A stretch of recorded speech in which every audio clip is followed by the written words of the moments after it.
Ok. Qui sait de quoi on doit parler aujourd'hui? On a donné le thème dimanche dernier. Je fais ma petite révision. Et voilà, ça flash. Lève-toi, frère, parle avec assurance et conviction. Qui sait de quoi on va parler? Oui, c'est ceux qui... 10 lois pour marcher dans l'ordre divin. Pas mal, 7 sur 10. Je vais te donner même 7,50, tu veux 8. Amen. Mais c'est déjà ça. Oui, ma fille, oui. Savoir s'investir dans les priorités divines. Et on a dit qu'on allait étudier 10 lois pour pouvoir nous investir efficacement dans les priorités divines. Amen. Alors si vous voulez écrire plus précisément le thème et comprendre l'esprit dans lequel nous allons partir, nous allons parler donc de 10 lois pour découvrir, donc marque ceci, 10 lois pour découvrir et t'investir dans les priorités que Dieu te donne. Alléluia. Amen. La priorité, tout simplement, ça parle de ce qui vient avant. Dans tout ce qu'on fait dans notre vie, il y a ce qu'on appelle des priorités. Les priorités sont importantes. Dis avec moi priorité. Amen. Parce que les priorités mettent un certain ordre dans ta vie. Quand tu te réveilles le matin, tu fais quoi d'abord? Alléluia. Quand tu organises ta journée, quelle est la chose la plus importante de ta journée? Est-ce que c'est ton travail? Est-ce que c'est t'occuper de tes enfants? Amen. C'est vrai que tu dois faire ton travail, tu dois en même temps t'occuper de tes enfants, tu dois t'occuper de ton mari. Là, je parle aux mamans, et au papa aussi, pareil, on a des organisations. Amen. Qu'est-ce qui vient avant? Comment je m'organise? Je donne mon énergie et ma force à quoi en priorité? Lorsque Dieu me donne de l'argent, lorsque j'ai un salaire, quelle est la priorité de quelles sont les priorités de mes dépenses? Quelles sont les priorités de mes dépenses? Je reçois 200 000 francs de salaire. Je fais quoi? C'est d'abord la dîme, c'est payer les charges, le loyer, l'eau, l'électricité. Avec cet argent, si plusieurs personnes me sollicitent, comment est-ce que je réponds? L'argent qui est avec moi ne peut pas aider tout le monde. Alors, qu'est-ce que je fais? Lorsqu'il y a un appel à l'église, on dit on va le construire. J'ai mon enfant à mettre à l'école, j'ai l'appel auquel je veux répondre. Comment je fais? Je ne donne pas, je me concentre sur mon enfant à mettre à l'école ou je fais l'offrande. Est-ce qu'on est ensemble? Est-ce qu'on est ensemble? J'ai 24 heures dans une journée. Qu'est-ce que je fais de ce temps? Je passe plus de temps à faire quoi? L'enseignement auquel nous allons répondre traite ce point et ce sujet. Et je te dis, mon ami, c'est extrêmement important. Savoir gérer tes priorités. Écoute, peut-être quelqu'un va être là et dire, non, ça ce sont les thèmes de... Je vois des gens qui parlent comme ça souvent, de développement personnel, tout ça, c'est parce que c'est la foi. Mon ami, c'est la Bible. Et c'est même extrêmement important. Est-ce qu'on est ensemble? Est-ce qu'on est ensemble? Amen. C'est important de savoir quand tu as de l'argent, tu investis dans quoi? Quelqu'un m'a dit, non, on nous a parlé de la dîme. D'accord. Mais écoute. Maintenant, après même que tu aies géré la dîme, qu'est-ce qui vient après? Comment tu ordonnes tes priorités?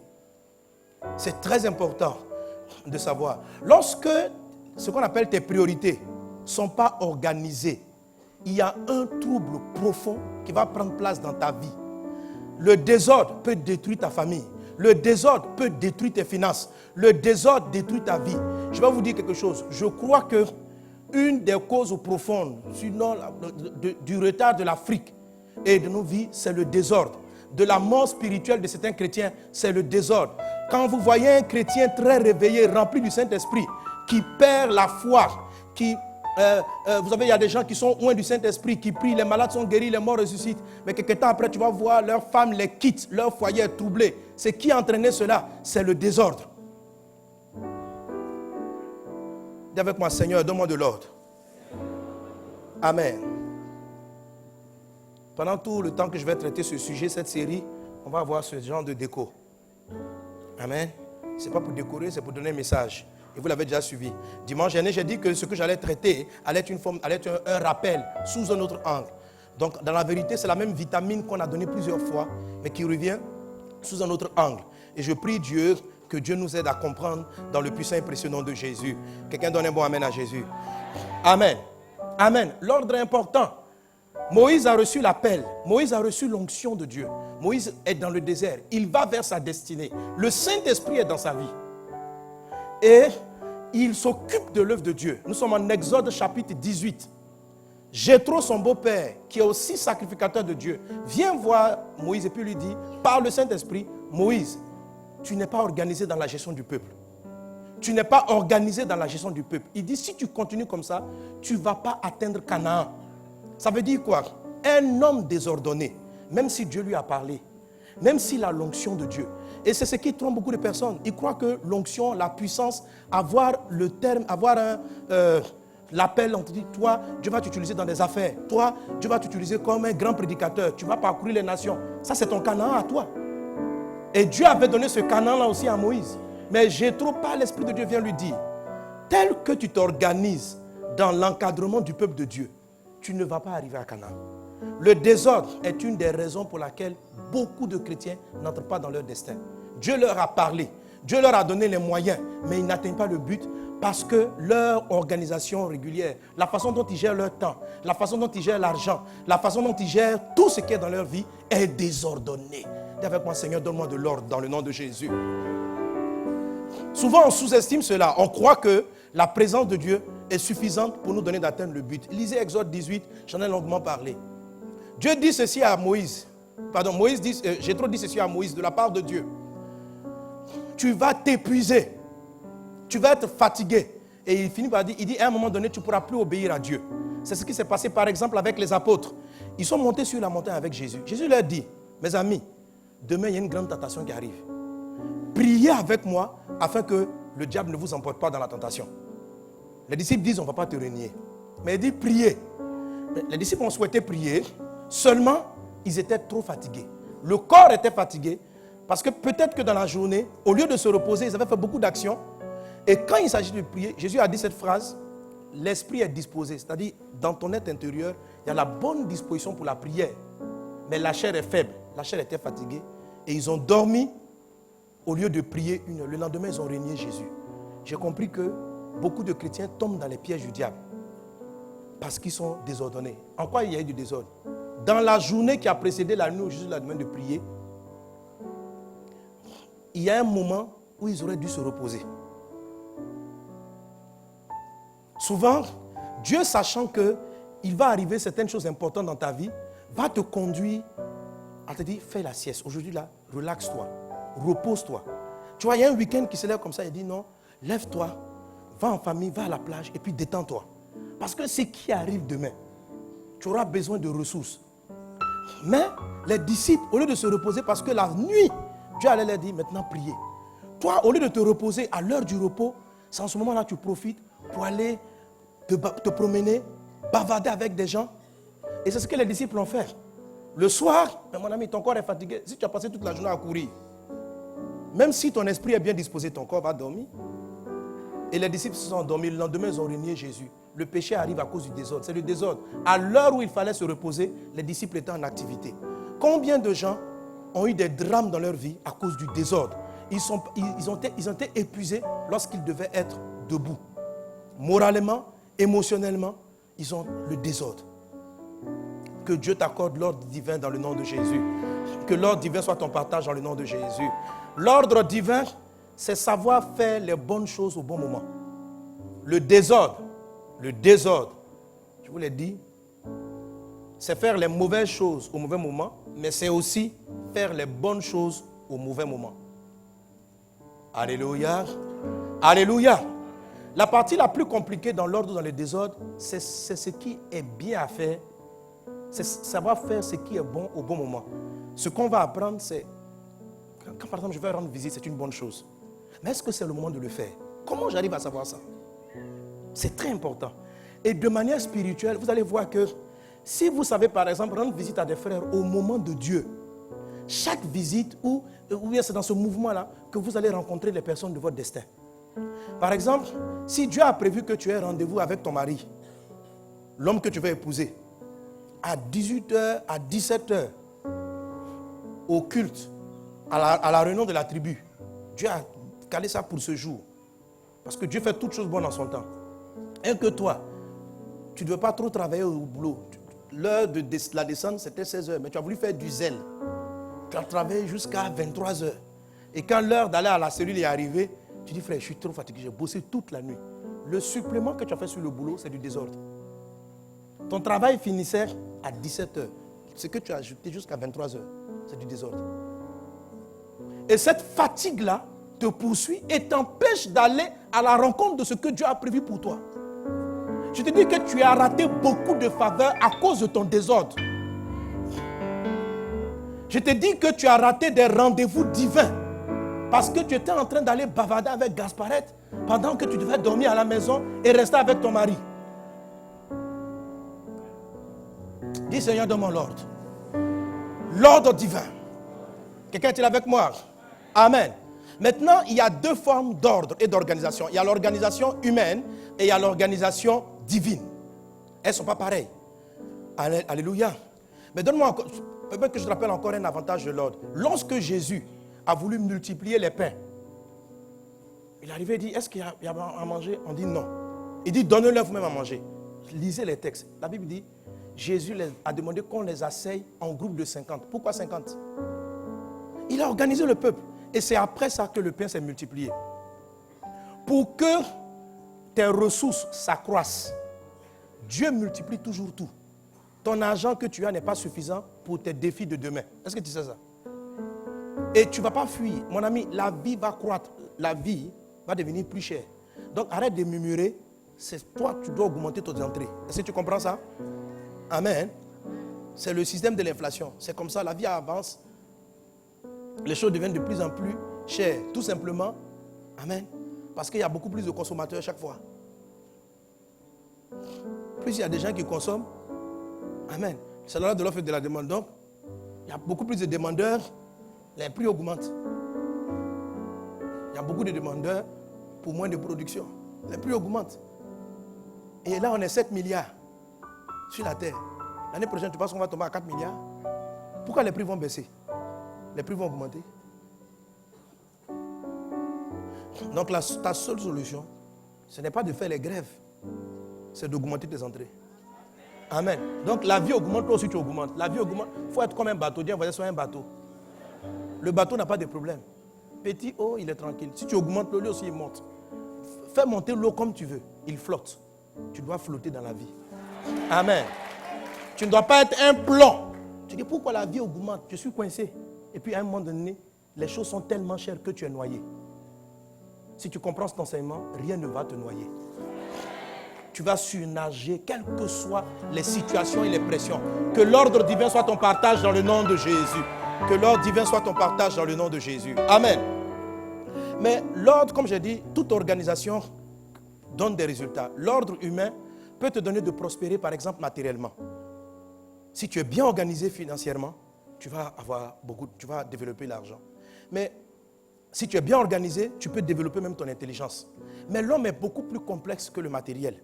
En l'homme, il y a l'esprit, il y a sa vie spirituelle, il y a sa vie émotionnelle. Toutes ces choses-là sont importantes. L'ordre humain ne résout pas tes problèmes émotionnels. Par exemple, pour augmenter tes entrées financières dans le monde, tu dois plus travailler et ça va te faire quelquefois prendre beaucoup plus de temps au boulot. Mais pendant que tu passes plus de temps au boulot, tu peux être en train de négliger tes enfants. Et parce que tu les négliges, à un moment donné, ton travail, tu pars à la retraite. Et tes enfants sont là, ils ne te connaissent plus. Quand tu appelles, mais les enfants, vous n'appelez jamais votre papa. Mais est-ce que tu te rendais compte que quand ils étaient petits, toi, tu n'avais pas leur temps? Ils n'ont pas pris l'habitude de t'appeler. Vous êtes plus collé à votre maman qu'à moi. Mais quand ils commençaient à se coller, où tu étais? Tu étais toujours au travail. Donc tu as eu ton argent. Et souvent, ton épouse, ton conjoint va t'interpeller. Hé chérie, un peu de temps avec nous. Un peu de temps. La maison où tu dors. Puis, ça vient comment? Je souffre comme ça pour vous nourrir, au lieu de me dire merci. Si je rentre à 16 heures, ce n'est pas pour vous donner à manger. Frère, dans la vie, on ne mange pas seulement le pain. Tu vas te rendre compte que c'est du désordre. C'est du désordre, mon ami, c'est du désordre. Tu vas perdre ton foyer, le travail pour lequel tu te bats. Un jour, tu n'auras plus la force d'aller au travail. Tes forces vont te lâcher. Et la femme que tu vas te rendre compte. Maintenant, elle a pris des habitudes. Comme tu n'es plus à la maison, elle aussi, elle a pris l'habitude d'être chez sa copine. Donc quand tu arrives, mais chérie, je suis là, tu as la retraite, mon ami. Te voilà maintenant à 75 ans. Prends un peu de temps pour moi, mais tu nous as habitués d'un système. Ça fait 30 ans que tu n'as le temps de personne. Ça fait 30 ans. Les gens ne sont plus là pour toi. Ils ont remplacé le vide. Ils sont passés à autre chose.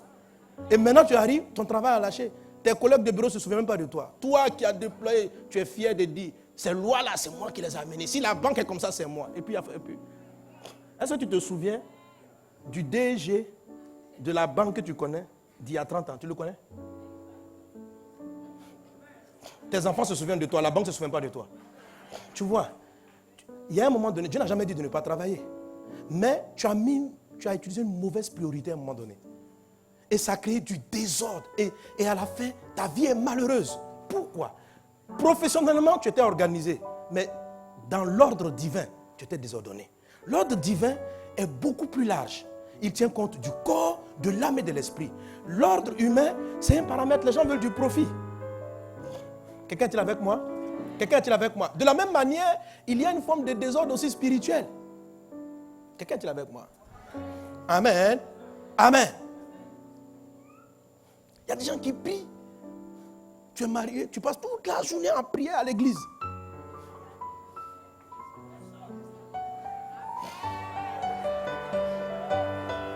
L'œuvre de Dieu, l'œuvre de Dieu. Mon ami, il faut faire l'œuvre de Dieu. Mais est-ce que tu sais que t'occuper de ta maison, c'est l'œuvre de Dieu? Tu sais que c'est l'œuvre de Dieu? C'est l'œuvre de Dieu. Et il y a ce que tu appelles l'œuvre de Dieu. Tu sais, dans la Bible, il ne faut rien ajouter. Il ne faut rien retrancher. Dieu dit, voici toutes les priorités dans la Bible. Il dit, si tu cherches quelque chose, voici la priorité des recherches. Cherche premièrement le royaume de Dieu. Mais c'est premièrement. Quand on dit premièrement, ça veut dire à deuxièmement. Ça veut dire à troisième. Ça veut dire à quatrième. Si toi, tu cherches seulement, est-ce qu'il a dit chercher? Il a dit chercher. Quoi tu fais là? Amen. Ce qui va se produire, tu seras dans ton environnement spirituel. Mais c'est une forme d'ordre. Tu es précis. À l'église, tu fais tout. Tu es là. Quand ton mariage arrive, chérie, je te demande une chose. Moi, il ne faut pas toucher à ma communion avec Dieu. Ma communion, non. Je dois prier. Et à cause de ça, tu ne fais pas deuxièmement aller au travail. Tu ne fais pas deuxièmement t'occuper de quelque chose. À un moment, tu vas te rendre compte que tout te lâche. J'ai vu des hommes de Dieu, ouais. Et à un moment donné, vous voyez, leur femme est partie. Et on est surpris, on dit, comment ce grand pasteur qui enseigne sur le mariage, son foyer se détruit. L'erreur des personnes, c'est de croire que l'onction les exempte de l'ordre divin. C'est de croire qu'avoir des révélations comme Moïse fait que tu n'as pas besoin d'une meilleure organisation que la voix que tu entends chaque fois. Ce n'est pas Dieu qui est venu au dimanche pour dire Moïse, tu es désordonné. C'est Jéthro qui lui a fait la remarque. Dieu est passé par quelqu'un. Pourtant, chaque jour, Moïse vient dormir avec Dieu. Dieu ne lui a rien dit.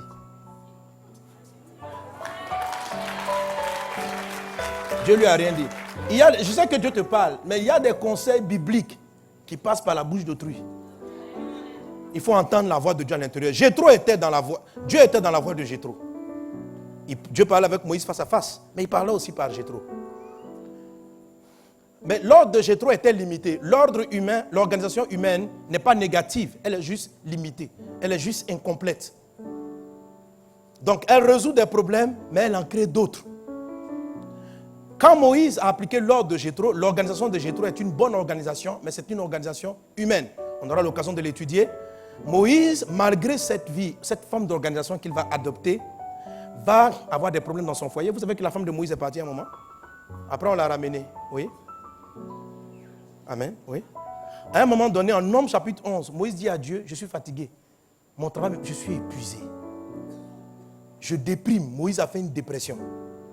Parce que quand quelqu'un va dire à Dieu, Dieu, tue-moi, tue-moi.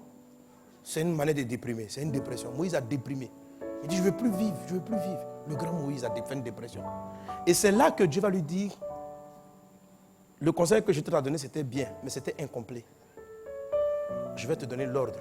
Et Dieu va dire ceci à Moïse. Il va dire, choisis dans le peuple 70 personnes. Je me suis posé la question, mais pourquoi Dieu demande 70? Pourquoi pas 74? D'ailleurs, même pourquoi il donne un chiffre? Ne peut-il pas dire simplement, choisis des gens disponibles? Il dit bien 70, pas plus, pas moins. Si vous considérez les 70 que Moïse a pris en addition, et vous considérez les 12 patriarches sur les 12 tribus, ça lui fait une équipe dirigeante de 12 et de 70. On va se rendre compte plus tard que Moïse n'est pas le seul qui a fonctionné comme ça. Jésus lui-même, il a eu 12 apôtres qu'il a choisis. Luc chapitre 10, verset 1, la Bible dit, Jésus s'est levé un jour, il a appelé 70 disciples. Donc Moïse avait 12 et 70. Jésus, il a eu 12 et 70. C'est curieux. Est-ce un hasard? Non. Pour organiser l'église, ce principe était important. C'est un message que Dieu nous donne. Le code 12, j'appelle ça le code 1270, c'est la clé de l'ordre divin. Ce qu'on appelle l'ordre divin.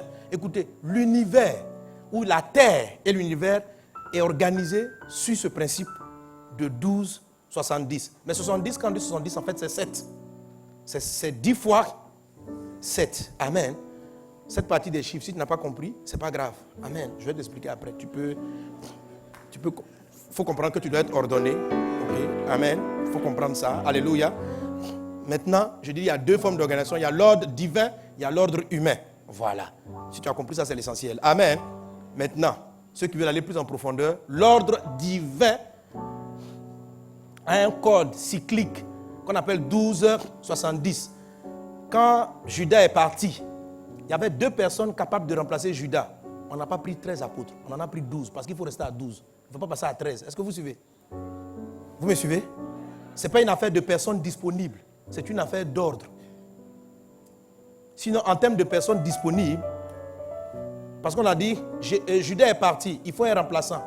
Et on a trouvé parmi les disciples de Jésus 2 autres personnes qui étaient au temps des apôtres et qui ont suivi Jésus jusqu'à la fin. Et dans ces 2 personnes, on a pris une pour être le 12e apôtre, parce qu'on ne veut pas 13 apôtres ni 14 apôtres. Amen. Sinon, potentiellement, il y avait 14 personnes susceptibles d'être apôtres. Mais tout le monde ne devait pas être apôtre. Il fallait 12. Ce système de 12-70 ou bien 12-7 se voit dans la nature. 7 jours de la semaine, 12 mois de l'année. Dans une journée, des cycles de 12 heures pour le jour, 12 heures pour la nuit. 7, tout le cycle de l'univers est écrit sur la notion de 12-70. L'ordre divin est basé sur ces 12, 12-7, 12-7 ou 12-70. Est-ce qu'on est ensemble? Est-ce qu'on est ensemble? C'est ce principe-là que je vais expliquer simplement. Donc si tu ne retiens pas 12-70, ce n'est pas grave. Amen. Ce qu'il faut retenir, c'est ce que je te dis là-dedans. Amen. Sinon, il ne faut pas aller t'embrouiller, faire de la numérologie 12. Si tu fais 12 plus 7, ça fait... Il y a des gens qui veulent... Quand vous abordez ce genre de sujet, il y a des frères, ils aiment trop les chiffres. Ils vont prendre... C'est vrai, pasteur. 12. 12 plus 7, 19. 19, si tu fais 1 plus 2... Mon ami, pardon, laisse-nous là ce qu'on dit. Amen. Alléluia. Alléluia. Amen. Tout est écrit. Même la musique. Même la musique. La musique est universelle. La musique, quand vous écrivez, la musique est universelle. Quand un Ivoirien écrit la musique, un Chinois peut lire, un Japonais va la lire. La musique, c'est un langage propre. Mais la musique, qui est un langage de l'univers, ça veut dire toute note musicale que vous jouez. Si tu fais tant, on peut te dire quelle est la note. Si tu as ce que tu as dit là, c'était un Do, un Ré, un La. Ces notes-là, il y en a 7 qu'on appelle les notes majeures. Maintenant, si tu décales, tu amènes les compléments. Ça passe, tu en as 12 en tout. C'est-à-dire la gamme, c'est 12. Le son, tout le son, la voix, le son, le chanter, tout ça, c'est organisé en 7 notes majeures et 5 notes. Donc, quand vous avez votre piano, vous avez Do, Ré, Mi, Fa, Sol, ça fait les 7. Et puis après, vous avez les dièses, là, les notes noires, il y en a 5. Tu fais les deux, là, ça fait 12 en tout. Et avec ça, on est capable de marquer tout son, toute voix. Donc 12-70, c'est le code divin de l'ordre. Quelqu'un est avec moi? C'est comme ça que Dieu organise les voix. C'est comme ça que Dieu organise le temps. Le temps organisé 7 jours dans la semaine, 12 mois qui forment une année. Le temps est organisé en 12-70. La musique, les notes, la voix est organisée en 12-7. Jésus s'organise en 12-7. On dit à Moïse, tu avais 12, il te manque 7. 12-7 ou 12-70. Amen. Dans la pratique, ça signifie quoi? En termes plus simples, 12 va faire référence à tout ce qui est ton appel missionnaire, ton fardeau. Les apôtres étaient les missionnaires. C'était ceux qui portaient les fondements de la parole. Donc 12, l'ordre divin basé sur ton fardeau, ta mission, etc. 70, on a pas le mot pour parler de 70 disciples. Quelqu'un est avec moi? Quelqu'un est avec moi? Et je vous ai dit à la conférence Connexion que 70, c'est relatif. Il y a beaucoup d'éléments relatifs, mais c'est relatif à la discipline. L'ordre divin, c'est relatif à la discipline. Mais il y a d'autres éléments à l'intérieur. Mais seulement retient mission, discipline. Quand on dit 12-70, mission en grande ligne, quoi. Et puis discipline. Je sais ce que je dois faire, je me discipline pour le faire. C'est ça la mission. Je dois aider mes enfants. Mission, ça fait partie des 12. Amen. Mais je dois être discipliné pour le faire. Je dois avoir de la discipline sur moi-même pour arriver à m'aider. C'est de la discipline. Amen. J'ai une mission par rapport à mon travail, par rapport à ma vie. Ça fait partie du système des 12. Mais pour ce faire, je dois me donner une rigueur sur moi-même. C'est ce qu'on appelle la discipline. Jésus était suivi par des disciples. Et disciple, ça veut dire de la rigueur sur soi. Ça parle de maîtrise de soi. Ça parle de capacité à se focaliser, à se concentrer et à faire les choses. L'univers est discipliné. L'univers est discipliné. Le soleil apparaît toujours à l'heure où il doit apparaître. Il est prévisible. Bon, si tu n'as pas compris, bien, ce n'est pas grave. Hein? Amen. Amen. Dis Jésus, aide-moi. Mais c'est un enseignement très simple. C'est très facile. Alléluia. Donc je comprends que je dois avoir de l'ordre et que tout dans ma vie doit s'organiser. L'ordre divin, lui, va m'aider à m'organiser spirituellement, émotionnellement, physiquement. L'ordre divin va me faire atteindre mon destin. S'il n'est pas là, je ne vais pas l'atteindre. L'ordre divin va permettre à ce que tout ce que Dieu m'a donné puisse croître. Mon argent doit croître, mon amour va croître, ma vie de prière va croître, tout va progresser dans ma vie. Avec l'ordre divin, tout progresse dans la vie. Alléluia. Quand si je suis ordonné divinement, je vais atteindre mon destin. J'aurai la force pour l'atteindre. Si je suis organisé, je serai dans le repos. Je vais être quelqu'un de tranquille. Je vais avoir la paix si je suis dans le repos. Que le repos de Dieu soit ton partage dans le nom de Jésus. Alléluia. Maintenant, j'ai dit, j'allais citer 10 lois. Donc, une loi, c'est quoi? C'est un principe. C'est un ensemble de principes, une loi. Par exemple, en ce moment-là, même ici, quand on dit la loi électorale, quand on dit la loi électorale, on dit la loi électorale, on donne le nom à la loi, mais à l'intérieur, il y a plusieurs décrets ou sous-lois. Quelqu'un est avec moi? Amen. Donc, je donne une loi. Par exemple, en France, en ce moment, ils font des palabres pour une loi. On appelle la loi, qui sur l'actualité? La loi, elle, comme la loi du travail, le nouveau code du travail. Donc, on donne la loi. Mais à l'intérieur, ce n'est pas une loi qui dit vous n'allez pas au travail. Non. La loi, et puis à l'intérieur, on a un certain nombre de principes. Donc, je vais donner une loi. Une loi, ça veut dire c'est une vérité immuable.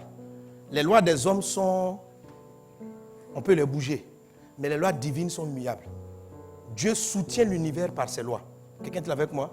C'est-à-dire que ça te plaise ou que ça ne te plaît pas, ça va s'appliquer. On vous a appliqué que par exemple, la loi de l'apesanteur, c'est une loi. Cette loi-là, il y a beaucoup de principes à l'intérieur. Si ce que tu jettes en haut finit par descendre, les planètes s'attirent. C'est la même loi-là qui fait beaucoup de sous-entendus. Ce sont des lois universelles. C'est la même loi de l'apesanteur qui permet de créer plus tard les avions et beaucoup d'autres choses par là. Amen. Parce qu'on essaie de la traiter. Est-ce qu'on est ensemble? Et les lois divines sont immuables. Ok? Si tu sautes du haut de ton toit, même si tu jeûnes et tu pries, même si tu as veillé la nuit, si tu sautes, la terre que tu vas rencontrer va t'expliquer. Elle va t'expliquer. La manière dont tu vas la rencontrer en face, on va t'expliquer qu'il y a des lois qu'il faut respecter. Amen. Amen. Voilà. Faut pas dire, il n'y a pas d'élection sur la loi de la pesanteur. Votons la loi. Il n'y a pas une assemblée nationale. Retrouvez-vous à l'Assemblée nationale pour dire, nous décidons que la loi de la pesanteur sera annulée, que tout objet maintenant qui saute dans les airs ne va pas atterrir sur la terre. Nous avons voté. Oui, combien sont pour, combien sont contre? Finissez de voter.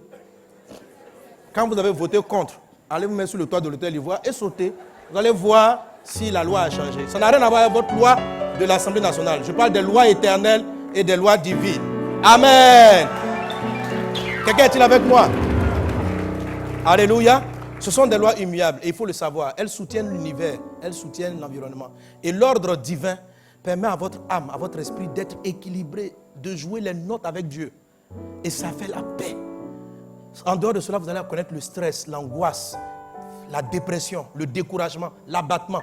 Les trucs comme les fatigues chroniques, les angoisses sont des symptômes de désordre. Les cauchemars, tu fais tous des cauchemars, ça veut dire que ton esprit est désordonné, il y a un truc qui ne va pas là-bas. Les mauvais choix, tu maries toujours, tous tes copains sont bizarres. Tu t'attaches avec des fiancés escrocs, ça veut dire qu'il y a un problème. Non, sérieux, ton âme est désordonnée. Il y a un désordre dans ton âme. Ça veut dire que tu n'arrives pas à discerner les bonnes personnes. C'est du désordre. C'est la conséquence d'un désordre. Toujours tu rentres en affaires et tu tombes sur des escrocs. Frère, il y a un désordre en toi. Tu dis non, moi je suis un homme, je connais les affaires. Ça c'est intellectuellement, tu es très intelligent. Mais si ton âme est désordonnée, c'est ton âme qui t'aide à savoir qui sont les relations de ton futur et qui sont les relations qui vont te mettre en retard. Tu le sens en toi. Quand il y a du désordre, tu n'entends plus cette voix. Tu prends, tu choisis un ennemi comme ami. Et tu dis, lui là c'est mon frère, c'est mon frère. Tu vas te rendre compte qu'il n'est pas ton frère. Et le problème vient de ce que ton discernement du bien et du mal a été confus. Et c'est quelque chose de très profond. On ne peut pas reconnaître la valeur d'une personne de manière physique. Mais ton âme et l'esprit, la Bible dit que le chemin de ta vie a été tracé dans ton cœur.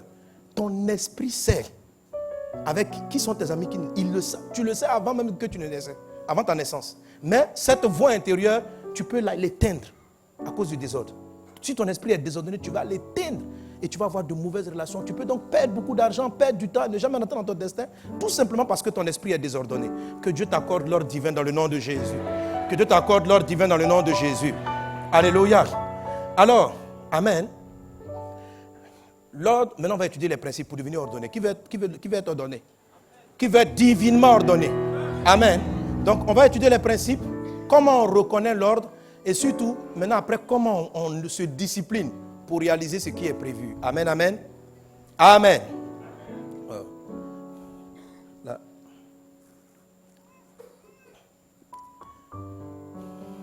Amen. Il y a d'abord certains préalables que j'ai dit la dernière fois qu'il faut bien saisir. Ce sont les lois naturelles. Donc j'utilise des exemples pour que vous compreniez.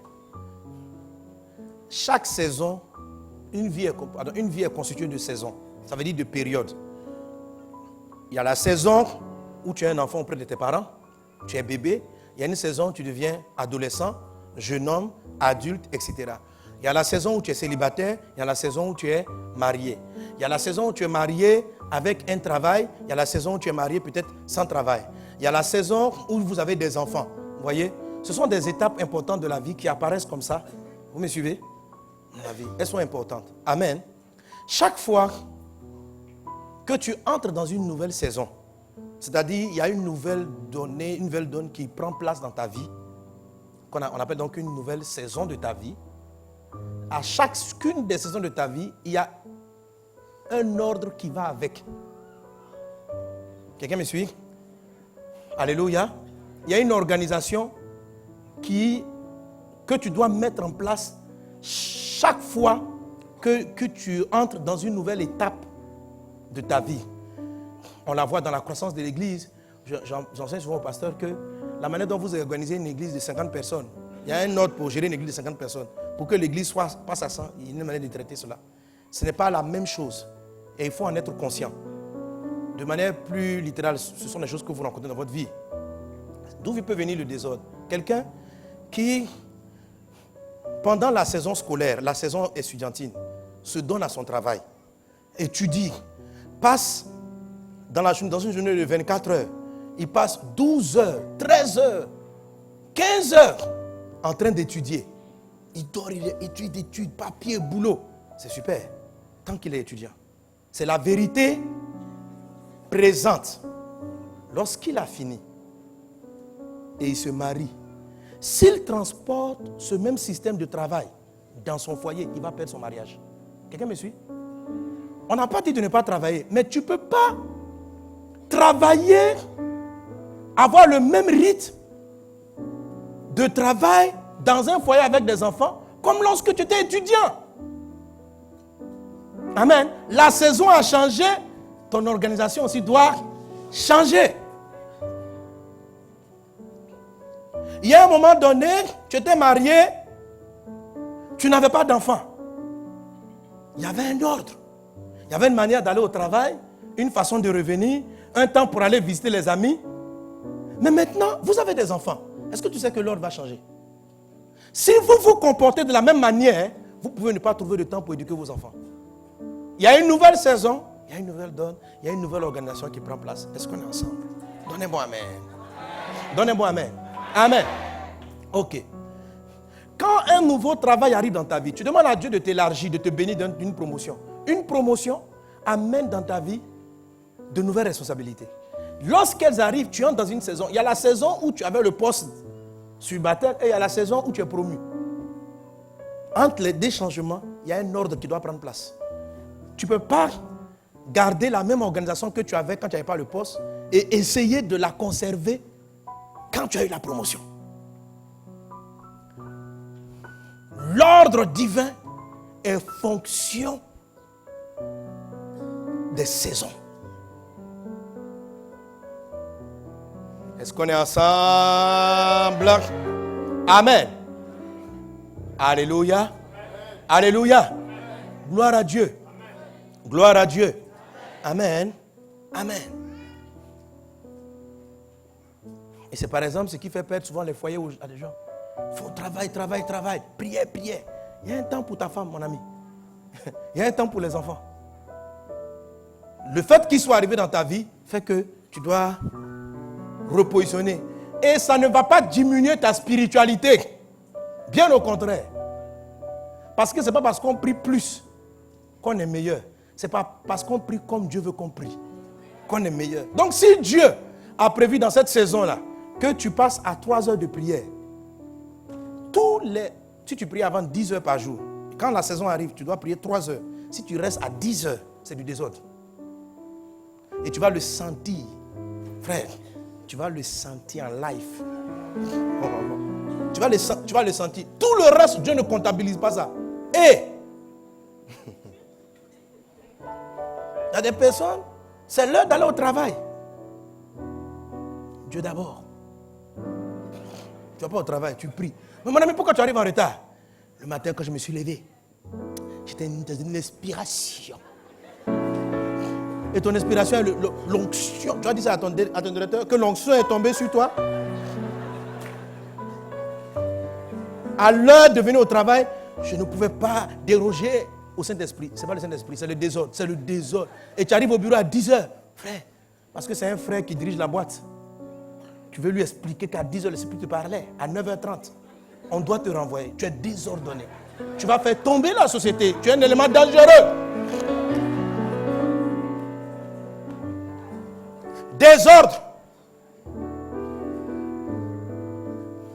Mais est-ce qu'on a dit de ne plus prier? On n'a jamais dit cela. C'est même une des priorités prioritaires. Seulement, la prière dans sa forme se repositionne. D'une certaine façon, parce que tu es dans une nouvelle saison. Quelqu'un est avec moi? C'est pareil aussi, ton argent est confronté à des saisons. quand les prix augmentent sur le marché, il y a une nouvelle saison financière qui a pris place. L'électricité monte, frère. Il y a une nouvelle saison. Si tu ne réorganises pas selon le modèle divin, tu vas sentir. Tu vas sentir l'augmentation. Tu vas sentir. Si tu organises tes finances, je t'assure, tu es comme un bateau. L'augmentation ne t'atteint pas. Ce qu'on va t'expliquer va faire que tu deviens inatteignable par les circonstances. L'ordre divin te met au-dessus des circonstances. L'ordre divin, juste organisé. Tu dis, mais est-ce que mon salaire va s'augmenter? Tes entrées vont s'augmenter. Pas forcément le salaire à ton bureau, mais quelque chose va se passer. Alléluia. Alléluia. Quelqu'un donne un bon amen. Dis Jésus, aide-moi. Amen. Alors, tout ce que j'ai dit en introduction, ce sont des lois sur lesquelles je reviendrai. Mais c'est pour vous expliquer en fait, généralement le principe que c'est vraiment important pour notre vie spirituelle, pour notre vie familiale, notre vie émotionnelle, d'avoir de l'ordre dans ce que nous faisons.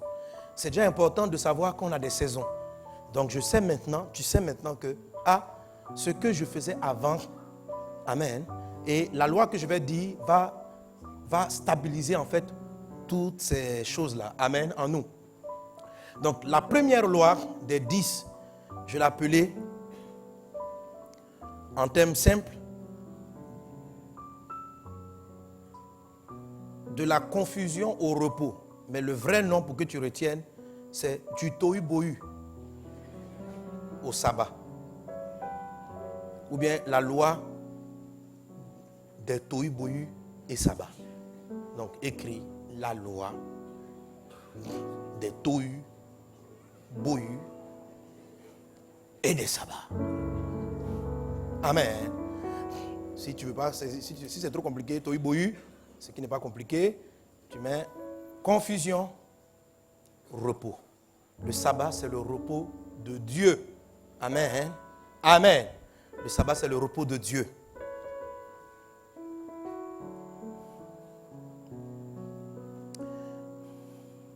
Amen. Tout à l'heure, j'ai parlé du cycle de 7. Les 7 premiers jours nous donnent comment le code 7 ou 70 fonctionne. Et la vie est un cycle comme ça. Toute la semaine évolue en termes de 7. On ne va pas dire le 9e jour de la semaine. Non. Toujours premier, deuxième, troisième, quatrième. Après 7e, on revient à premier jour, deuxième jour, troisième jour, quatrième jour de la semaine, le 5e jour de la semaine, le 6e jour de la semaine. On ne dira pas le 20e jour de la semaine. Le 20e jour du mois, mais pas de la semaine. La semaine, c'est un cycle de 7. Mais les premiers cycles de 7 nous expliquent un peu. Amen. Alléluia. Alléluia. Et le premier signe te dit quand est-ce que Dieu se donne le signe pour passer à une autre forme d'organisation et recevoir la révélation de l'organisation divine. Quelqu'un dit Amen. Amen. Amen. Dimanche dernier, je vous ai parlé que chaque saison vient avec une vérité présente qui te dit, cette saison, fais comme ceci. Par exemple, dans ta vie de prière, Dieu peut te dire, durant cette saison, au lieu de faire beaucoup de demandes, loue-moi, adore-moi. Quand la saison va finir, il va dire combat. Quand l'autre saison va venir, il peut dire fais ceci, il peut dire fais cela. Amen. Comment est-ce que je ressens qu'il y a une autre forme d'organisation que je dois faire? Parce que pour pouvoir entendre la voix de Dieu qui va me dire voici ce que tu dois faire en priorité, il faut que je perçoive le moment où je vais entendre la voix de Dieu. Pour développer ce point que je vais aborder, vous pouvez procurer l'enseignement sur la sagesse divine. Amen. Les 5 colonnes de la sagesse que vous avez à la table. Vous pouvez procurer l'enseignement sur l'ordre divin et l'enseignement sur être au bon endroit, au bon moment. Tout ça sont des séries qu'on peut mettre ensemble dans l'ensemble de l'ordre. Dis avec moi tohu-bohu. Dis ça bien. Mais le mot t'effraie. C'est un mot simple qui est utilisé aujourd'hui en français, mais qui est très profond et qui nous explique beaucoup de choses. Amen. Ce texte, ce mot tohu-bohu se trouve dans Genèse chapitre 1, verset 1. Au commencement, Dieu créa les cieux et la terre. La terre était informe. Le mot informe, traduit en français, vient de l'hébreu tohu. Dis avec moi, tohu. Donc la terre était tohu. Tohu, ça veut dire il n'y a pas de forme. Elle était vide. Dis avec moi, bohu. Bohu, c'est le vide. On dit tohu, bohu. Il y avait des ténèbres à la surface de l'abîme et l'Esprit de Dieu se mouvait au-dessus des eaux. J'aurais pu dire, le tohu bohu était couvert par les ténèbres, la confusion. Et le verset 3 de Genèse 1 dit ceci, Dieu dit que la lumière et la lumière fut. Quand Dieu a créé le ciel et la terre, la Bible dit qu'il y avait un tohu bohu, ça veut dire qu'il y avait une confusion. Tout était embrouillé, du désordre. Et c'est de ce désordre-là que Dieu va tout faire, à partir du désordre. Amen. Amen. À partir de tohu bohu. Il y avait des ténèbres à la surface de l'abîme. Dieu dit que la lumière soit. Le tohu bohu, ou ce désordre, est quelque chose qui arrive à tout le monde. Chaque début de cycle de ta vie ou de saison de ta vie commence en tohu bohu. Le tohu bohu, il y en a même qui sont en tohu bohu presque perpétuel. Si tu ne mets pas de l'ordre que je vais expliquer, la deuxième loi, si tu ne l'appliques pas, ta vie peut rester tohu bohu. Tohu, ça veut dire informe, désorganisation. Il n'y a pas de forme. On ne sait pas d'où on vient, on ne sait pas où on va. Le tohu arrive dans ta vie quand il y a de nouvelles données. Quand tu passes d'une situation où tu avais un certain principe de vie, amen, et puis quelque chose de nouveau arrive. Ça désorganise un peu ta vie. Tu es en mode tohu. Tohu. Si en ce moment de tohu, tu veux garder ton organisation du précédent ordre, tu vas créer un problème. Quand le tohu arrive, tu as un tohu. Lorsque tu as un tohu quand tu rentres dans le mariage, il y a un tohu quand tu commences à avoir un enfant, il y a un tohu quand tu as un nouveau travail, il y a un tohu. Quelqu'un est avec moi? Tohu. Qui connaît des tohu? Tohu. Il y a un tohu. Les choses semblent troublées, semblent désorganisées. Mais quand tu comprends le principe, tu gères tellement bien tes tohu qu'on ne dirait même pas qu'ils existent. Sinon, ils apparaissent dans ta vie. Mais dès que l'enseignement, la suite, tu l'as compris, tu es tranquille. Quand tohu arrive, avant même que ça arrive, tu anticipes. Parce que l'avantage, c'est que tu sais quand ils vont arriver. Amen. Et tu anticipes. Tu vas les anticiper dans le nom de Jésus. Donc ta vie rentre dans une certaine confusion. Tout commence à s'embrouiller. Lorsque tes finances, la vie augmente. Avant, ton argent faisait ceci. Il y avait 10 000 francs pour la popote. Donc tu avais fini par trouver une forme d'organisation à ton argent. Maintenant, on vient d'annoncer augmentation de la tomate. Donc, quand la tomate, dans son nouveau prix, vient rencontrer tes 100 000 francs de salaire, informe, tu es en mode tohu. C'est un tohu. Quelqu'un est-il avec moi? Ton argent est tohué. Alléluia. Amen. Tu avais planifié quelque chose. Maintenant, ton enfant a quitté le primaire, il rentre au collège, les cours augmentent, les charges passent à un autre niveau.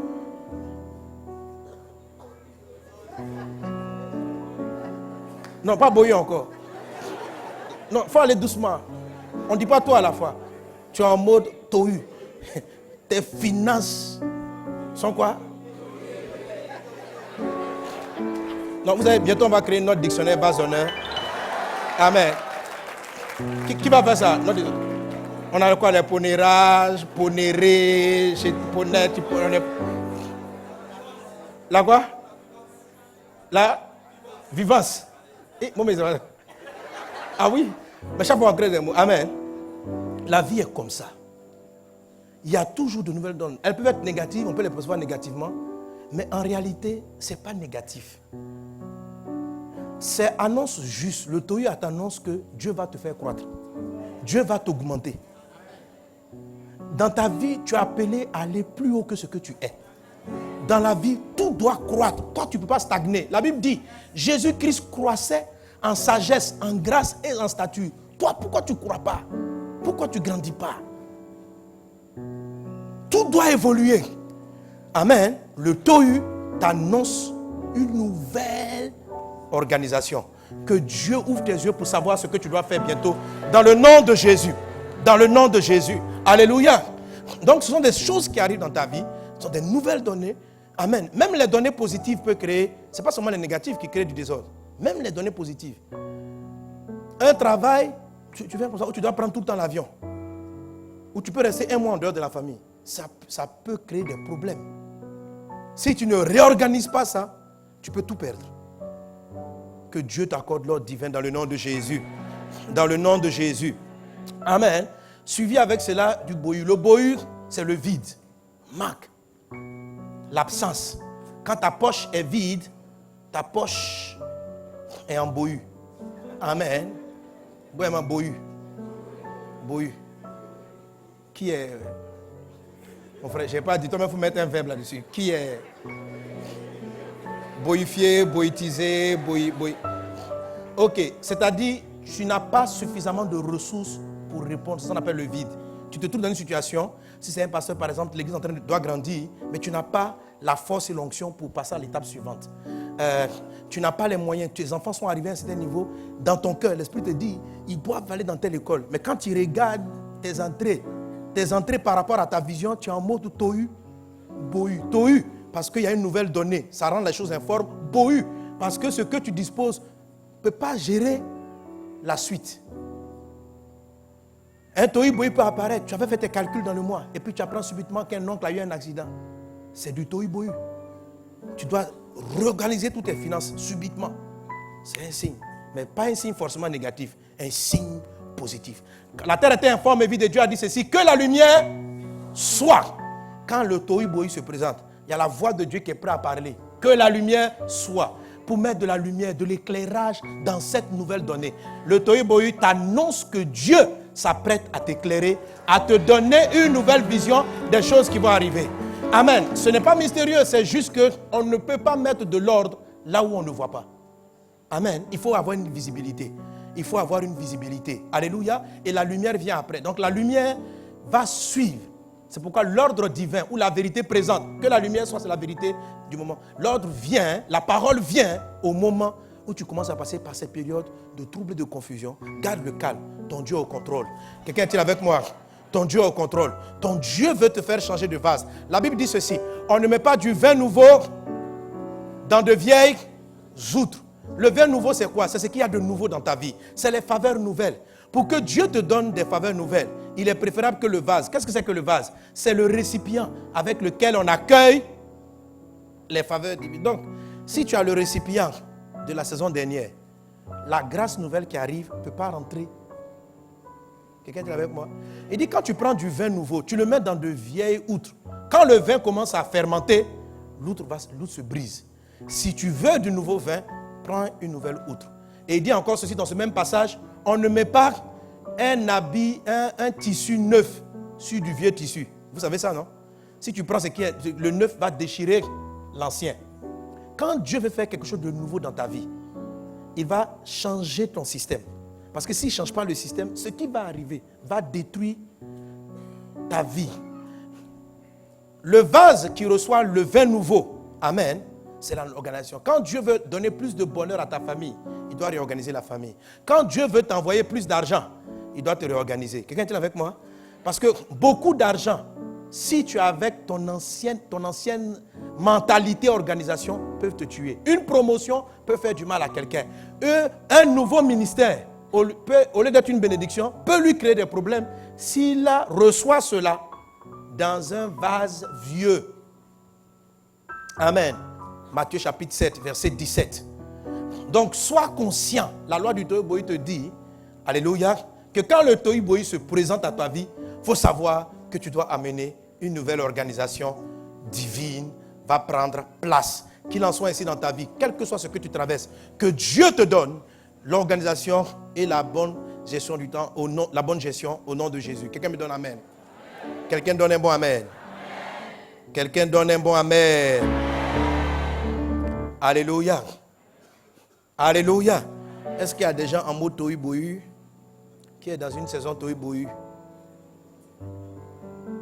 Alléluia. Alléluia. Que Dieu t'aide à sortir de là. Et la série d'enseignements là va t'aider à t'en sortir, à mettre de l'ordre dans ta vie. Et maintenant, tu vas savoir que c'est un cycle. Après 7 jours, c'est un cycle de 7. Après ça, il y a un autre cycle qui va arriver en toi. Mais une fois que tu le sais, tu es tranquille. Si aujourd'hui, je suis au repos, la vie va bien. Je sais qu'à un moment donné, les données vont changer. Et comme les données vont changer, moi-même, avant que ça arrive, j'anticipe. Et je commence à m'organiser en conséquence. C'est si simple. Mais quand je ne connais pas le principe de l'ordre divin, je prends les problèmes, ça me détruit. Au lieu de me faire du bien, ça va me faire du mal. Mais Dieu veut ton bien. Dieu veut ton bien. Dieu veut ton bien. Alléluia. Alléluia. Alléluia. La vieille outre, c'est la manière dont tu passais le temps à tes études ou au boulot quand tu n'étais pas marié. Depuis que tu es marié, ça change. Il faut une nouvelle organisation. Si tu maintiens tes 15 heures que tu passais au bureau avec une femme, tu vas la perdre. Madame, si tout le temps que tu passais au travail, tu continues de le faire, à un moment, tu vas commencer à regarder que ton mari, il n'est pas indifférent aux autres jolies filles qui passent à côté. Tu vas dire, pourquoi tu les regardes? Mais tu as habitué le monsieur à ton absence. Tu as habitué. Il faut faire attention au désordre. Fais vraiment attention. Fais vraiment attention. Tu dois te réorganiser. Tu dois savoir qu'il y a des choses qui ne bougent pas. Que tu dois tenir compte de chaque aspect. Et chaque saison t'amène de nouvelles données, nécessite une nouvelle forme d'organisation. Si tu as compris, c'est ça le principe du tohu bohu. Si tu comprends cela, alléluia, déjà, c'est une bonne chose. Que Dieu nous aide à mettre cet ordre-là dans notre vie, dans le nom de Jésus. Dans le nom de Jésus. Mais j'ai dit pour finir, la loi du tohu bohu vers le repos, vers le sabbat. Dis avec moi le repos. Le repos. Le repos. Amen. Amen. Avec le point du repos, vous allez comprendre. En fait, je vais t'amener à saisir. Quand Dieu te donne une directive, pourquoi il la donne? Ça te permet de comprendre pourquoi certaines choses sont prioritaires et d'autres le sont moins. Tu me suis? Parce que le choix aujourd'hui, ce n'est pas trop entre le choix entre le mal et le bien. Si c'est les choses mauvaises, nous savons que nous n'allons pas les faire. Vis la sainteté, éloigne-toi de l'impudicité, éloigne-toi du mensonge. Ce qui te crée un problème, c'est ce qu'il y a de bien à faire. Tu n'as pas assez de temps, assez de force, ni assez de ressources pour faire tout le bien que tu souhaites faire. Tu ne peux pas le faire. Tu es obligé d'établir les choses par priorité. Si tu choisis dans tous les biens à faire la mauvaise priorité, au lieu de t'aider, ça va te détruire. C'est ça l'enjeu de notre enseignement. Amen. Sinon, voler, on n'est pas là-dedans. Mentir, ce n'est pas bon. Toutes les choses négatives, il faut les laisser. Le problème, c'est que c'est la gestion de ce qui est bien qui détruit la vie des personnes et qui les amène à pécher après.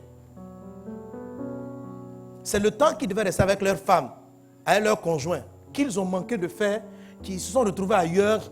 Et parce que Dieu ne leur a pas donné la force ce jour-là, ils arrivent et la fille qu'ils rencontrent, ils sont chez leurs copains. Il y a une fille qui arrive là-bas, elle vient les séduire. Le diable l'a envoyé. Et Dieu voulait que tu restes à la maison. Tu es parti chez les copains de la fille. Là, et tu te rends compte ce jour que toi, tu as dit que tu n'allais jamais tromper ta femme. Ta chair est devenue faible. Les disciples disent, on ne va jamais te renier Jésus. Ils se sont rendus compte que quand tu es désordonné, même ta chair va te trahir. Tu vois? Donc, rendre visite à ton ami, c'est une bonne chose. Rester avec ta femme, c'est une bonne chose. Dans ces deux bonnes choses-là, tu fais quoi? À un moment donné. C'est parce que tu es allé au mauvais endroit au mauvais moment, ou au mauvais endroit au bon moment, que les problèmes ont commencé. Et Dieu veut t'apprendre à corriger cela. Maintenant, ce que je suis en train de t'expliquer, les lois de savoir s'investir dans les priorités divines, c'est comment Dieu choisit la priorité. Si tu comprends le principe, tu vas mieux entendre la voix de Dieu. Amen. Donc aujourd'hui, les lois que je donne là, ça peut être un peu virtuel pour certains, mais au moins comprendre l'esprit. Amen. Dis à ton voisin, Dieu, ton Dieu, veut que tu entres dans le repos. Amen. Amen. Les lois divines viennent dans notre vie pour que nous puissions, à la fin d'un cycle, nous reposer. Dieu a construit la terre en 6 jours. Le 7e jour, qu'est-ce qu'il a fait? Il s'est reposé. Je vous invite à lire vos Bibles, à lire Hébreux chapitre 4, depuis le verset 3 jusqu'au verset 11. Ça nous parle du repos de Dieu. Mais le texte qui m'intéresse, c'est le verset 4, où il est dit, le verset 11, pardon, verset 11 de Hébreux 4. Verset 11, Hébreux 4, 11. Lisons ensemble. 1, 2, 3. Efforçons-nous donc d'entrer dans ce repos, afin que personne ne tombe en donnant le même exemple de désobéissance. Amen. Amen. Il faut t'efforcer de viser et de chercher le repos. Dis avec moi le repos. Le repos, c'est dans ton âme. Dieu veut que tu sois... Le repos, c'est la paix. C'est ça le repos de Dieu. Tu es calme et tranquille. Toute organisation divine vise le repos. Alléluia. Alléluia. Quand je parle comme ça encore, tu ne comprends pas très bien. Mais tu vas comprendre. Tu vas comprendre pourquoi la façon dont tu travailles, ça peut être du désordre. Il y a des gens qui travaillent. Vous savez, le retard de l'Afrique n'est pas dû au manque d'intelligence. La vie scolaire et le travail avec les autres peuples nous ont montré que Dieu n'a pas privé l'Afrique de cerveau. Je te dis, mais pourquoi on est en retard? C'est le désordre qui a fait ça. Le désordre.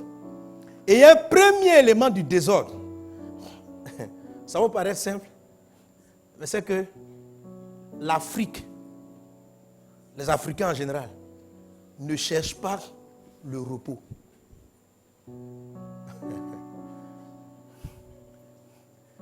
Il faut travailler, mais on travaille pour se reposer. Frère, tout ordre que je vais te donner, si tu n'as pas saisi cette première loi, tu vas faire des diplômes, tu vas travailler, mais tu vas mal travailler. Dieu a travaillé 6 jours, il s'est reposé le 7e jour. La Bible dit, mes amis, même se reposer, il faut faire un effort. Il dit, efforcez-vous d'entrer dans le repos. Ce n'est pas facile, mais on travaille pour se reposer. Le ciel, c'est le repos. Mais sur la terre, dans les cycles des 7, il y a le repos. Dis à un voisin, repose-toi. Dis travaille et repose-toi. Amen. Mais pourquoi c'est une loi de gestion? Pourquoi c'est une loi de gestion? Pourquoi? Amen, amen, amen. Tu dis, quand je dis qu'on a travaillé dans le désordre et puis on a des problèmes. Alléluia. Là, je vais être choqué.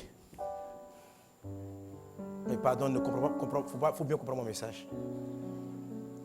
Ok. Toute intelligence.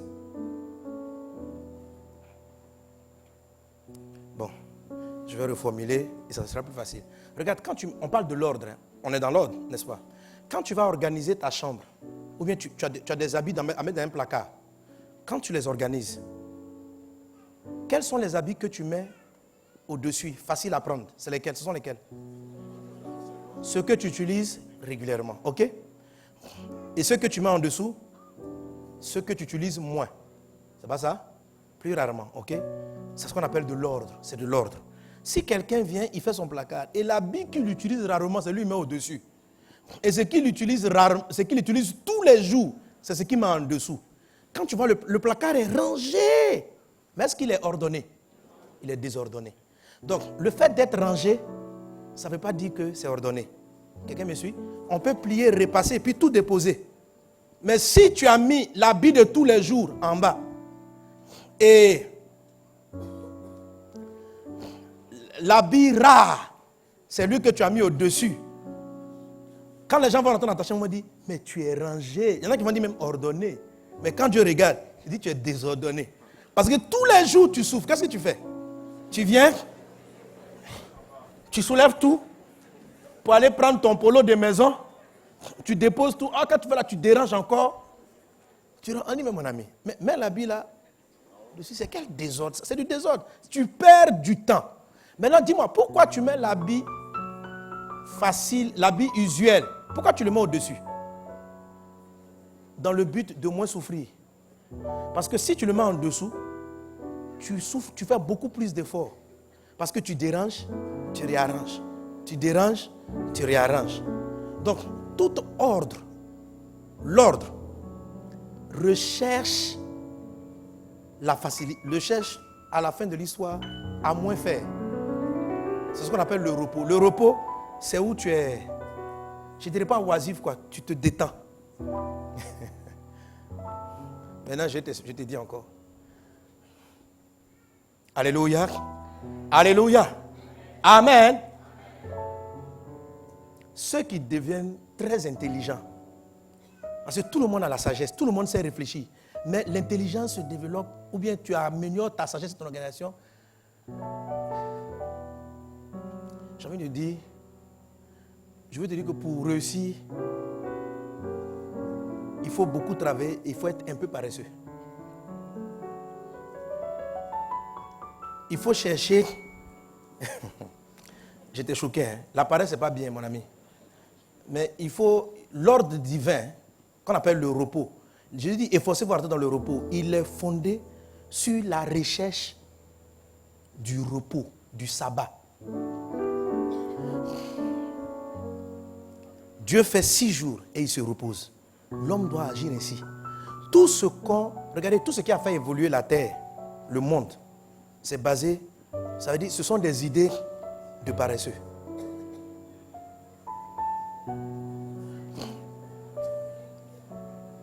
Les idées des personnes qui n'ont plus envie de travailler. Ils sont fatigués de faire la même chose. Donc ils fabriquent quelque chose pour ne plus avoir à refaire ça. Les gens ont fabriqué la voiture parce qu'ils étaient fatigués de marcher. C'est la recherche du repos qui a inventé la voiture. Tu me suis? Est-ce que tu comprends? Elle dit on a fabriqué la voiture parce qu'on trouve que marcher est trop difficile. Qui a une machine à laver? Pourquoi on a fabriqué la machine à laver? Parce que ça perd du temps de laver toute la voiture. C'est comme si l'intelligence créative est faite dans le but de se décharger, de se reposer.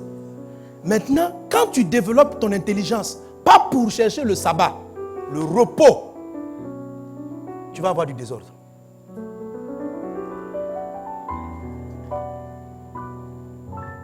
J'ai entendu dire quelque chose. Écoutez, pourquoi on a donné en retard? C'est simple. Moi, j'ai vu par exemple nos mamans.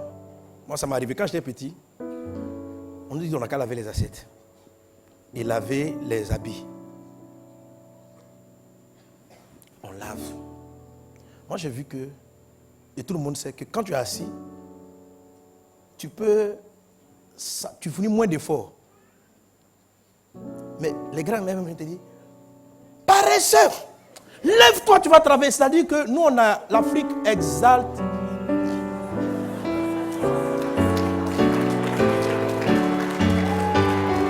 L'Afrique, non, ça dit que c'est le gars qui travaille, qui a la sueur. Et puis vous savez, on aime ça. Quand un gars arrive, on dit frère, je bosse. Et puis on dit on a mal à la tête, qu'on vient du boulot, on a travaillé. Ça nous donne un satisfait d'être toujours. On dit mon ami, je suis occupé. Dieu te regarde, désordre. Désordre. Désordre. C'est du désordre. Tu travailles, mais désordonné. Le travail a un sens. Il a une direction. L'ordre a un sens. On n'organise pas. Ce n'est pas une affaire de ranger ton temps. Ce n'est pas un rangement. Le rangement, c'est placer les habits, plier, repasser, déposer. Ça n'a pas de rangement. L'ordre, c'est placer avec une intelligence. Positionner avec un plan. Mais le plan, c'est qu'à la fin, je vais moins souffrir. C'est ça le but. Quand Dieu crée la terre, le 7e jour, il se repose. Et puis il dit, toi-même cherche mon repos et force-toi à y entrer. Tout fonctionne par la recherche du repos. Pourquoi on a fabriqué le téléphone? On était fatigué de chercher. Vous allez les chercher dans la ville. Il y a quelqu'un qui a dit, mais pourquoi on souffre comme ça? Vous comprenez? Et qui a commencé à voir les lois et qui les a agencées pour qu'on se repose. À un moment donné, on téléphonait, il y avait les fils. Quand on téléphone, si on doit t'avoir, tu dois être au travail ou à la maison. En dehors de cela. Donc il y en a qui devaient absolument rester à la maison. C'était fatigant. Parce qu'on veut te joindre. Donc celui qui a fabriqué les cellulaires, il était un peu paresseux. Est-ce que vous me suivez? Il voulait éviter de fournir cet effort-là tout le temps. Et il a commencé à chercher, à organiser ce qu'il a appris à l'école. À organiser son temps pour aller vers un sabbat. Le désordre, c'est pas qu'en Afrique on ne travaille pas. On aime aller au champ. Les gens n'ont pas, même les machettes on ne veut pas fabriquer. Parce que pour montrer qu'on souffre. Les mêmes d'abord là. Mais un travailleur, il est musclé, puis il fait seulement, même pas un hectare, tu as des problèmes. On dit non, puis ça, garçon. Garçon. Ouais, garçon. Les gens, ils ont pensé, quand ils ont vu ton travail, que tu perds du temps et tu es fatigué, ils ont pensé à un tracteur. Après le tracteur, ils ont pensé, ils sont partis. Juste pour l'ordre. Le principe de l'ordre est basé sur de la confusion vers le repos. Tout est positionné. Dans ta famille, c'est pareil. Quand je vais parler de comment on organise les priorités familiales, financières, même tes finances, même l'achat de ta maison, même la gestion de ta maison, tu gères tous tes biens parce que tu t'en vas vers un repos. Il ne s'agit pas de fournir des efforts. Il s'agit de donner des efforts pour aller quelque part. Il ne s'agit pas de repasser et de poser les affaires en ordre. Il s'agit de les repasser, c'est vrai, mais de les poser dans un ordre qui respecte le moins de fatigue possible. Si ça ne respecte pas le moins de fatigue, ce que tu as fait, même si c'est beau à voir, c'est du désordre. Quelqu'un est-il avec moi? Il y a des gens qui ont des vies rangées, mais désordonnées. Parce que leur vie ne va pas les amener au repos. Ça va les amener au trouble familial. Dans 10 ans après, à la retraite, tu seras dans la confusion. Ta femme et toi, vous allez vous battre tous les jours. Parce que ce que tu es en train de s'aimer, tu vas au travail tout le temps, mais tu sèmes dans le désordre. Tu vas avoir un problème devant. Quand Dieu va ordonner ton présent, c'est parce qu'il veut te donner du repos. Quand ton travail, tu vas partir à la retraite, que tu dois rester dans une maison, est-ce que la banque pour laquelle tu as travaillé, les sociétés qui t'ont rappelé, tu es capable, tu es heureux, tu dis, tu vois cette loi en Côte d'Ivoire, c'est à cause de moi. Mais est-ce que tu te souviens du directeur de la Société Générale il y a 30 ans? On l'a oublié, frère. La société où tu as travaillé, tous tes efforts, va t'oublier. Il va te laisser ta femme et tes enfants. Et en ce moment, tu vas te rendre compte que tu travailles dans le désordre. Parce que tu as travaillé pour qu'une banque réussisse. Tu n'as pas travaillé, tu ne t'es pas organisé pour que ton couple réussisse. Et tu payes ça cash. Et tu n'es plus dans le repos. Et ça met de la confusion émotionnelle qui entraîne de la confusion financière, qui entraîne de la confusion dans tout. Quand tu travaillais, il fallait réfléchir au repos. Et organiser ton travail pour aller vers le repos. Qu'il en soit ainsi dans ta vie dans le nom de Jésus. Qui veut se reposer en Jésus? Est-ce que vous me suivez? Amen. Ne plus avoir à fournir les mêmes efforts. C'est là que, c'est sur ce principe-là, j'ai donné, je finis avec ça. J'en ai parlé à la connexion. Ce n'est pas sur le nom comme ça que Dieu m'avait donné le principe au départ. Dans le monde comptable, les gens l'appellent amortissement, mais au début, je ne savais pas ça. Mais même ce qu'on appelle les lois d'amortissement et autres, ça vient de la sagesse, de l'organisation. Mais au début, en fait, qu'est-ce que Dieu m'a montré? On était là, on louait des chaises. On louait les locaux où on était. Et puis un jour, Dieu fait grâce, on a lancé l'appel, on a pu acquérir nos premières chaises. On était contents, on voulait se reposer. On dit, on est content, on va se reposer. On s'est assis 2 minutes. Et puis, Dieu me dit ceci. Amen. Genèse, donne-moi Genèse. Ah, Seigneur. Wow, le temps. Amen, amen. Genèse 1, 29. Et Dieu dit, voici, je vous donne à vous les humains, toute herbe portant de la semence et qui est à la surface de toute la terre, et tout arbre en lui, ayant en lui du fruit d'arbre portant de la, ce sera votre nourriture. Amen. Dieu dit à Adam et à Ève, votre nourriture, c'est de l'herbe portant sa semence. Pourquoi il ne dit pas votre nourriture, c'est de l'herbe? Il dit votre nourriture, c'est des fruits portant leurs semences. Pourquoi il ne dit pas votre nourriture, c'est du fruit? Parce que tout le monde sait qu'on ne mange pas la semence. On ne mange pas la semence. Quelqu'un qui est avec moi. Mais Dieu veut dire, quand tu vas manger un fruit, il insiste sur le grain qui est là-dedans. Amen. Ce grain-là, c'est la clé de la première loi, la clé du repos. Dieu n'a pas créé 2 fois des manguiers. Un jour, au temps d'Adam, il s'est levé, que les manguiers soient. Et les manguiers ont apparu. Mais dans la mangue, qu'est-ce qu'il a mis? Il a mis le noyau. Et c'est le noyau qui était dans le premier manguier du temps d'Adam. C'est ce noyau-là qui a créé les mangues que nous mangeons aujourd'hui.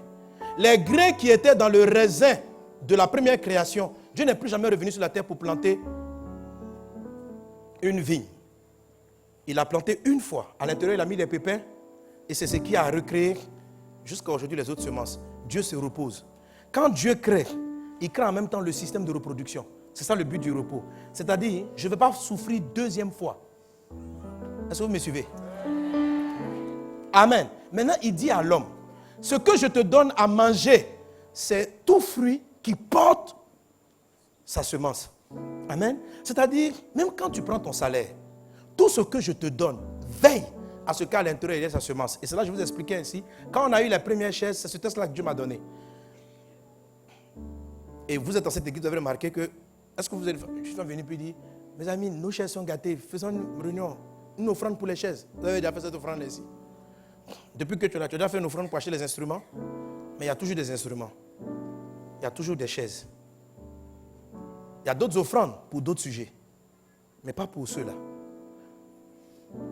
Pas pour ceux-là. Pourquoi? Parce que la chaise sur laquelle tu es assise a été achetée par une chaise depuis l'an 2000. Même avant, depuis 1998. Je ne me souviens plus l'année exactement.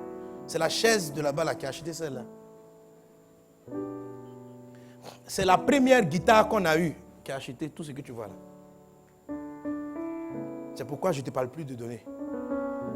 Ça s'appelle l'organisation divine, basée sur le premier principe du repos. Est-ce qu'on est ensemble? Est-ce qu'on est ensemble? Amen. Lorsqu'on a eu les premières chaises, c'est du fruit à manger. Dieu dit, les chaises que tu as, que tu reçois, à l'intérieur, il doit avoir la semence. C'est-à-dire, tes chaises on doit les semer et elles vont produire encore d'autres chaises. Alors, la façon dont il fallait les faire, avant qu'on achète les chaises, on faisait de la location. Chaque semaine, on sortait de l'argent pour louer les chaises. Tout simplement ce qu'on a fait, on louait la chaise à 100 francs. Quand on a acquis nos premières chaises, le Seigneur m'a dit, il faut les louer encore. Mais il faut te les louer à toi-même. Et on les a loués, on se les louait à 50 francs à peu près. Donc, c'est les montants des locations, de l'autolocation de la première chaise qui a généré l'argent des nouvelles chaises. Quand l'argent a atteint ce qu'on avait besoin comme chaise, les nouvelles chaises sont arrivées, on a loué encore plus. Et maintenant, ce qui fait que pour la richesse des chaises, on est au repos. Parce qu'on s'auto-loue. La guitare, écoutez, même Kodesh là, nous sommes propriétaires. Ici, l'église est propriétaire, mais on loue Kodesh par mois. Nous-mêmes, on s'auto-loue. Amen. Tout ce que tu manges, quand vous venez ici, vous consommez Kodesh. Mais Dieu dit, quand tu manges, il faut te dire qu'il doit avoir ce qui va reproduire Kodesh demain. Donc, c'est-à-dire, mais comment faire en sorte qu'on n'ait plus trop à se battre pour des lieux comme Kodesh? Il fallait chercher le grain à l'intérieur, ce qu'on appelle la semence. Que Dieu, ce sont des principes de base, mais qui vont t'aider à t'organiser. Amen. Toute organisation court après le repos. Et maintenant, à l'intérieur, il y a un ensemble de principes. Que Dieu te bénisse abondamment. Que sa faveur soit avec toi. Qui a reçu quelque chose? Dis avec moi, Seigneur, mets de l'ordre dans ma vie. Mets de l'ordre dans ma vie. Mets de l'ordre dans ma vie. Le même principe, mon frère. Aujourd'hui, tu manges, tu es heureux avec ta femme. Dieu vous a donné la joie. Vous êtes amoureux. Mais l'amour, Dieu l'a créé une fois, le premier jour où vous êtes rencontrés. Tu sais ça? Tomber amoureux, ça dure 5 ans à peu près. Ou quand tu vois ton mari, waouh! Si vous mangez votre relation, c'est un fruit que Dieu vous donne, la nourriture, sans ressemer une semence qui va permettre à ce que vous restiez amoureux tout le temps. L'amour va disparaître. L'ordre dans la famille, est basée sur le fait de ne pas à ce que Dieu vienne nous ramener à nouveau à retomber amoureux. Dieu crée une fois, il te rend une fois amoureux. Il ne faut pas ça 20 fois. Une fois. Maintenant, c'est comment tu vas gérer le premier amour.